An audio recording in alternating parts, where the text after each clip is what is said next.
Good morning and welcome back everyone to another Subi Shaves video with me on a beautiful day. Hashtag Team All Blade and hashtag No Blade Left Behind. Subi smiles to all of you and squad goals. Thank you so much, my friends, for clicking into the video and for joining me. Hopefully today you've got yourself something cold and caffeinated and delicious and a comfy chair. Will it on in. Welcome to the den. Today we're going to be rocking out with the last of my super Iridium blades inside of a brand new to me, honestly, Quest grill, check marked off, timeless titanium razor. This is a timeless titanium with the crown handle, and it is the slim head. This is the aggressive, quote unquote aggressive, slim head flat bar titanium razor that I have gone on and done a little bit of polish work to it. Just a little bit of polish work, and this was received in trade. Thank you so much to my buddy Vince. I had to do a shout out. We worked together, we did a trade, and he made it so that I could get myself a crown titanium timeless without having to sleep on a couch or the doghouse or the garage. So thank you so much, my friend, and we're gonna be rocking it out today with this shave on the dome. We got 24 hours of growth, and we're gonna see how this does with some super efficient blades in it. We're gonna be using, ready for this? HALLOWS. Why? Because we're getting into those months where it gets a little colder, the wind starts blowing in, it's getting to that breezy point of the year, and I just really am ready for fall. So we're gonna bust out HALLOWS. We're gonna usher in fall with HALLOWS. This is beautiful. It's by B&M. This right here is the funkiest smell you'll ever smell. It's like chocolate and cinnamon and a lot of really nice this time of year scents, but then with like dirt and some like really funky dark scents like moss and dirt and like really like a dirty scent, but it's got like cinnamon and other things to uplift it. It's not quite sweet. I know they said they made the scent to celebrate death. I really like it, and I'm going to use it more this year. It's a very interesting, very unique scent, and we're going to be using that balm. We're going to use the balm today. It's like a liquid balm. Really like this. It's very nice. I've already got it whipped up, and again, my buddy Vince, we traded, and he sent me this beautiful mountain hair shaving brush with a Declaration B12 knot that is just absolutely soft and beautiful. I want to show you guys how this lather looks, because look at this. This is after it's on my head. Are you guys seeing this?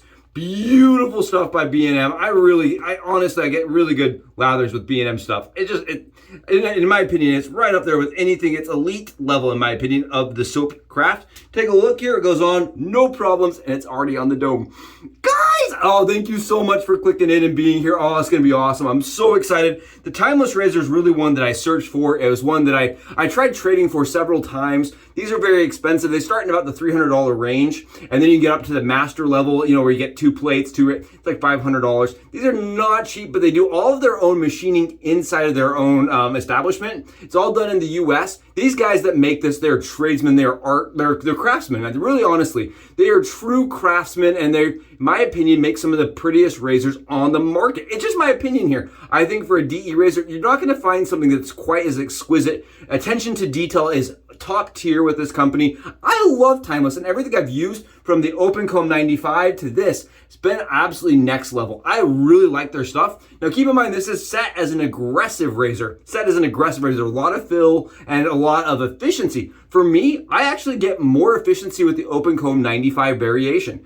The Open Comb variation was a little bit more efficient, but I've not used this with an aggressive blade. So we're gonna try it today. I want you guys to know this is my third or fourth head shave with it. I do post my videos, right? But there's like days in between where I'm editing and things like that. This is the razor I've been going to and picking up in between. I really like this. Or if I'm using the new leaf on my head, you know, this is one I'll use on my face and around areas that I have a harder time with my leaf. I love this thing. It's absolutely phenomenal. And I know all of you right now are saying, how does it compare to your carbon? I don't know. I want to find out with some sharper blades today and see how it stacks up. So let's get some swipes here.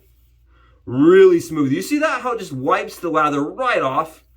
Very smooth. Oh, with the Wizamet, it is beautiful. So the Wizamet blade is very similar, in my opinion, keep in mind this is my opinion, to the feather blade as far as sharpness. But for me, it is smoother typically. I get a smoother first and second pass, whereas feathers tend to smooth out on the third pass for me. These stay smooth all the way from first to third. Very good blades, very comfortable, and very efficient. Very, very efficient, very sharp blades. And I want to mention this again. I just love this thing. I think this thing is absolutely fantastic. Even though I'm only on 24 hours of growth, the most I've shaved is 48 hours, and it just wiped it down. Wiped it down, no problems. I would have no issues picking this up. I don't think, even with a week's worth of growth, it is very efficient. And for me, the angle is very important. It has a very specific angle it likes to shave at. But where it wins on all other fronts is smoothness. This thing is so smooth, even on the dome. It is just so smooth. It doesn't give me any feeling of that it's gonna bite me. Well, the first time I shaved with it, I was like, that is R41 level of smoothness, as far as like, you know, the ability to knock down stubble without having to feel the blade go through the stubble. R41 efficiency, at least. But as far as the comfort on the skin, I find it to be much more comfortable. I actually shaved with this the first day, and I said to myself, do I just not like open combs? Is that what's going on here? This is just really awesome. It's very smooth. I prefer this razor. I'm not gonna lie to you guys, over the 95, over the TI 95. I prefer it. I like the feel of it on the skin. I think on the skin, as far as against the grain pass, it is second to none as far as with chatter. It really doesn't produce any chatter, whereas with the R41, sometimes when I have a lot of growth or a little bit of stubble, not a ton of stubble, just a little bit, like 24 hours, the R41, for me feels more like chattery on the skin. I get a little bit more irritation as far as against the grain stroke. I actually technically won't usually do an against the grain with the R41 with just like a day's growth, because it will give me a little irritation, whereas this, I have no problems going against the grain daily. I really like this. I mean, I know some of you may relate to that. The against the grain daily isn't something a lot of us can do, right? And irritation does plague some of us with very sensitive skin and very coarse stubble. This razor right here has no problems with those things. I have that issue, sensitive skin, coarse stubble on my head. I also have very, very, very soft stubble on my head that even when razors can cut down the coarse stuff, I'm left with a peach fuzzy feel. And this doesn't have that problem for me. It's still a very solid 2.5 pass razor, but I love the shave I get. It is like a 17-hour shave. I really love this razor. I just really like it. I think in the timeless line, if I owned the 95, I would have kept searching. Whereas this razor, for me, it kind of fixes some of the issues with the 95. The 95, I almost felt like it had like almost, I mean, I don't want to say unbearable, but it felt like, you know what I mean, when you're shaving, you're like, okay, I know there's a blade against my skin the whole time. This feels a lot less naggy. I think the term naggy applies to the 95, and I don't get that problem. 95 is very smooth, but it is a little more tedious to use than this razor. For me, keep in mind that is completely for me. I know a lot of people that would probably argue the other way around and say, you know, the 95 is their butterscotch perfect razor, and I love that for them. I think that's gravy. I think that's awesome, because that means that somebody else is buying the plate from Timeless, and I love that. I love the idea that we're keeping those guys busy and with lots of work, because I don't want them to disappear. I love what they're doing. I really do. And honestly, if you look at the market for titanium razors, right, they're right in a sweet spot, like where they're not over, I would not say they're gouging. Honestly, I was looking at Wolfman's the other day, just recently, because like we've been doing a lot of really high-end shaves. Let's look at Wolfman. And $1,200. I mean, really honestly, when you're looking at it, it's $1,000 minimum. And Timeless, you're getting it for $275. So even though, yes, that's a lot of money, I would say they're still being very competitive. And you're getting a razor that, in my opinion, is elite. I really do feel like this is elite. I have not, you know, I'm not shaved with the whole entire spectrum, the whole gambit of razors out there. But in my opinion, the quality, the precision, everything, the tolerances, the way it goes together, how it shimmers and shines, everything about this, my opinion, the materialing, the tooling, I go on all day. I think it's all elite. In my opinion here, I think it's elite. I love this. I think their handle, I'm not even gonna lie to you guys, I love the handle. The crown handle, in my opinion, is one of the best handles ever produced. It is so nice in the hand. It's just so nice in the hand. It feels like you're never gonna have a problem dropping the razor. It doesn't feel overly knurled. It doesn't grab soap and hold soap in there, so it doesn't become slippery as you shave. They have this weird, it's a weird type of knurling where it's square, but you see how there's like gaps in between the knurling? It lets the lather run through it rather than collecting it. It's really interesting. It's a light razor. I want to mention that it is a light razor, and it's not quite as long as the carbon, so it's a little bit shorter, so it's a little bit more nimble on the handle actually. I love that they thread the handles with a standard thread that works with all other razors that are currently on production. I love that. The only thing that really bugs me about the razor is that because of my preferences, I do trim the blade wings. Not everybody does, and a lot of people prefer being able to access them. So, I can't give that as a con, but for me, I do trim the blade wings every day. I use it. Other than that,